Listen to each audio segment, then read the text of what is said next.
হযরত ওমর ফারুক রাদিয়াল্লাহু তাআলা অর্ধ পৃথিবীর বাদশা ছিলেন। একদিন ঈদের সময় ওমর ফারুক রাদিয়াল্লাহু তাআলা যখন ঘরে আসলেন, স্ত্রী তাকে ডাক দিয়ে বলল, খলিফাতুল মুসলিমিন, আজকে তো ঈদের দিন, আজকে তো আনন্দের দিন, আজকে তো সব প্রত্যেকটা শিশু সন্তানগুলো নতুন নতুন পোশাক পরবে। সবাই কি পরবে? নতুন নতুন পোশাক পরবে। ও খলিফাতুল মুসলিমিন, আপনি নিজেও তো নতুন পোশাক আনলেন না, আমাদেরকে আমাকে আনিয়ে দিলেন না। যাই হোক, আপনার নাই, আমার নাই, কোনো দুঃখ নাই, কিন্তু আমাদের ঘরে কি ছোট ছোট বাচ্চা আছে, এই বাচ্চাগুলো তো নতুন পোশাক পরতে মনে চায়, ঠিক কিনা? একটা বাচ্চা যখন ছোট থাকে, আরেকজন পাশের বাচ্চা যেই পোশাক পরে সে কিন্তু সেরকম পোশাক পরতে চায়। হয়তো ওমর ফারুক রাদিয়াল্লাহু তাআলার স্ত্রী বলেন, এই বাচ্চাগুলো তো অন্যের দিকে তাকিয়ে কান্না করবে। হযরত ওমর ফারুক রাদিয়াল্লাহু তাআলা বললেন, ও প্রাণ স্ত্রী, আমি অর্ধজাহানের বাচ্চা ঠিক আছে, তবে আমি রাষ্ট্রীয় দায়িত্ব পালন করার ফলে আমি যতটুকু আমার মজুরি পাই এর থেকে বেশি তো আনার আমার অনুমতি নাই, ঠিক কিনা? আমার যতটুকু আমি যেটুকু প্রাপ্য এতটুকুই না দেই, এতটুকুই হয়তো আমি আমার সংসার চালাইয়া আমি হয়তো পরিবারের জন্য নতুন পোশাক আনতে পারি না। চিন্তা করেন, আজকে অর্ধজাহানের বাদশা হইয়া ঘর সংসার চালাইয়া পরিবারের জন্য ঈদের নতুন পোশাক আনতে পারে নাই। আজকে সাধারণ দেখা যায় এলাকার যদি মেম্বার হয়, চেয়ারম্যান হয়, সাধারণ কোনো পাতি নেতা হয়, 1 বছর 2 বছরের ব্যবধানে আঙ্গুল ফুলা কলা গাছ, ঠিক কিনা? আঙ্গুল ফুলা কলা গাছ দেখা যায়, ঘর বাড়ি ব্যাংক ব্যালেন্স কত কিছু। তারপরে যদি উপরস্থ পদস্থ লোক হইতে পারে, লক্ষ কোটি কোটি টাকা ব্যাংকে বিদেশে বাবা বেগম পাড়ায়, ঠিক কিনা? আমার ভাইয়েরা, অর্ধ পৃথিবীর বাদশা হওয়ার পরেও তিনি নতুন পোশাক করতে পারেন। হযরত ওমর ফারুক রাদিয়াল্লাহু তাআলা আনহু বলেন, ও প্রাণের স্ত্রী শোনা, আমি যদিও অর্ধজাহানের বাদশা, আমি তো আমার প্রাপ্য থেকে বেশি কিছু জানতে পারবো না। স্ত্রী, আমি এখন কি করতে পারি? হযরত ওমর ফারুক রাদিয়াল্লাহু তাআলা স্ত্রী বলেন, ও প্রাণের স্বামী, আপনাকে আমি একটা পরামর্শ দেই।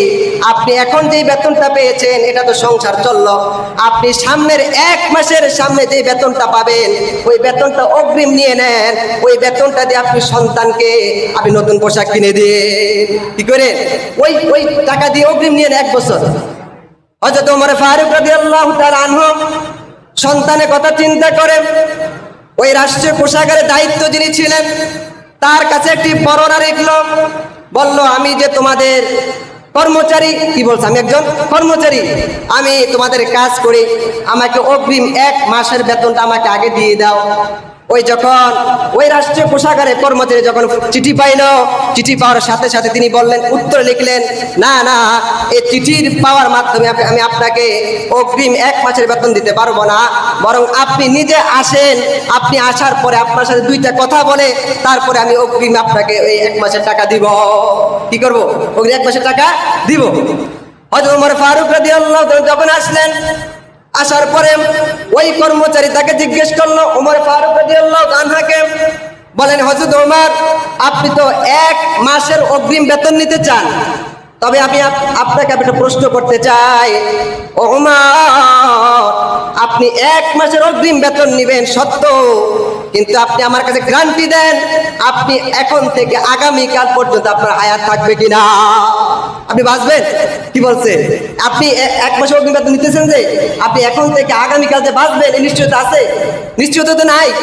তাহলে এরপরে আরেকটা প্রশ্ন, যদি আপনি মারা যান তাহলে আপনি রাষ্ট্রীয় কোষাগার থেকে আপনি অগ্রিম বেতন নিলে আপনি ঋণী থাকবেন, আপনিও দিতে পারি না। হ্যাঁ, যদি বলেন যে আমি নিশ্চিত জীবিত থাকবো তাহলে দিতে পারি।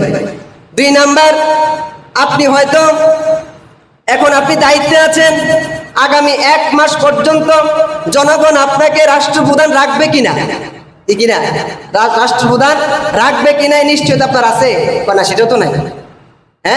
আজকে আমাদের অবস্থা কি দেখেন, 1 মাসের গ্যারান্টি তাদের নাই।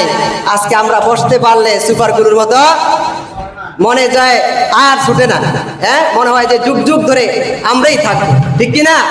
এমন চিন্তা ভাবনা নিয়ে আজকে আমাদের রাষ্ট্রপ্রধান রাষ্ট্রে বসে।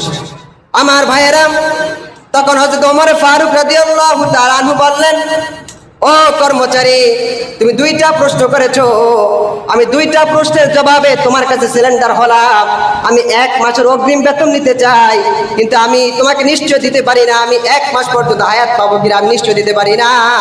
আমি এটাও নিশ্চয় দিতে পারি না আমি 1 মাস পর্যন্ত জনগণ আমাকে রাষ্ট্রীয় কাজে রাখবে কিনা। অতএব আমি যেহেতু গ্যারান্টি দিতে পারি না, অতএব আমি আর এই অগ্রিম 1 মাসের বেতন আর নেওয়ার সুযোগ হলো না। ঠিক কিনা দেখছেন আমার ভাইরা? এই ছিল হযরত ওমর ফারুক রাদিয়াল্লাহু তাআলা আনহু।